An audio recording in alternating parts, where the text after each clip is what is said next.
ب2 جنيه بس هنعمل مشروب قوي جدا ليه فوائد متعددة للطيور بتاعتنا.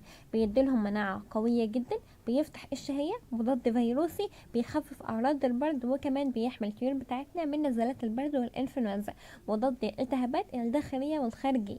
السلام عليكم ورحمة الله وبركاته. ازيكم عاملين ايه النهاردة يا حبايب قلبي؟ يا رب تكونوا بخير وبأفضل حال دايما يا رب. قبل ان نبدا الفيديو تنسوش تصلوا على الحبيب المصطفى عليه افضل الصلاه والسلام، وتحطوا لايك للفيديو ده وتشترك في القناه وتفعلوا زر الجرس علشان يوصلكم كل جديد. النهارده باذن الله هنعمل مشروب قوي جدا بمكون واحد ب2 جنيه بس. هندي للطيور بتاعتنا مناعه قويه جدا، وكمان هنفتح لهم الشهيه وهنزود من الوزن بطريقه غير طبيعيه، وفي كميات عالية جدا من الفيتامينات والبروتينات. بيقلل من نشاط الميكروبات الضارة، وكمان بيزيد من نشاط وتكاثر البكتيريا النافعة اللي بتنمو في الأمعاء. يعمل كمضاد فيروسي قوي جدا ضد أي هجوم فيروسي، وكمان مضاد للسموم، بيطرد أي سموم موجودة في الدم بتاع الطيور بتاعتنا. المشروب اللي احنا هنعمله النهاردة فيه فوائد غير طبيعية. المشروب بمكون واحد بس، سهل وبسيط، موجود في كل بيت، ولو مش موجود فهو ب2 جنيه بس.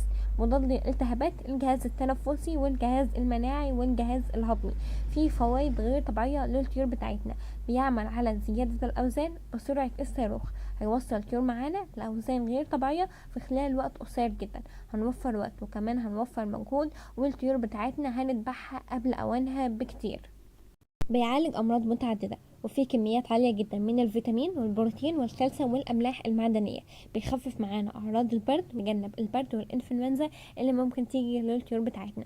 بيعالج أمراض كتيرة جدا للطيور بتاعتنا. يعتبر مضاد حيوي أفضل من المضادات الحيوية الطبيعية. بيساعد على عملية الامتصاص الجيد للمواد الغذائية اللي موجودة في العلف.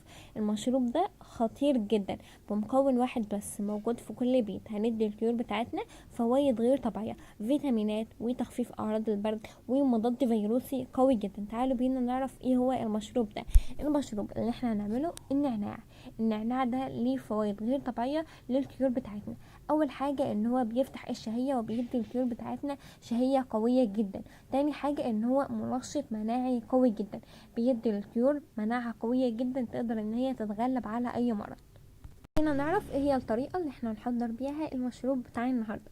اول حاجة هنجيب حزمة نعناع، هنغسلها كويس جدا ونتأكد ان هي نضفت تماما. بعد كده هنحطها في الحلة زي ما انتوا شايفين كده، وهنحط عليها المية وهنغطيها لحد ما المشروب بتاعنا يغلى تماما. النعناع والمية يغلوا كده ويبقوا مكون واحد، النعناع المغلي زي ما انتوا شايفين كده. وبعد ما يغلى طبعا هنطفي عليه النار وهنسيبه برضو متغطى عليه لحد ما نتأكد ان المشروب بتاعنا برد تماما.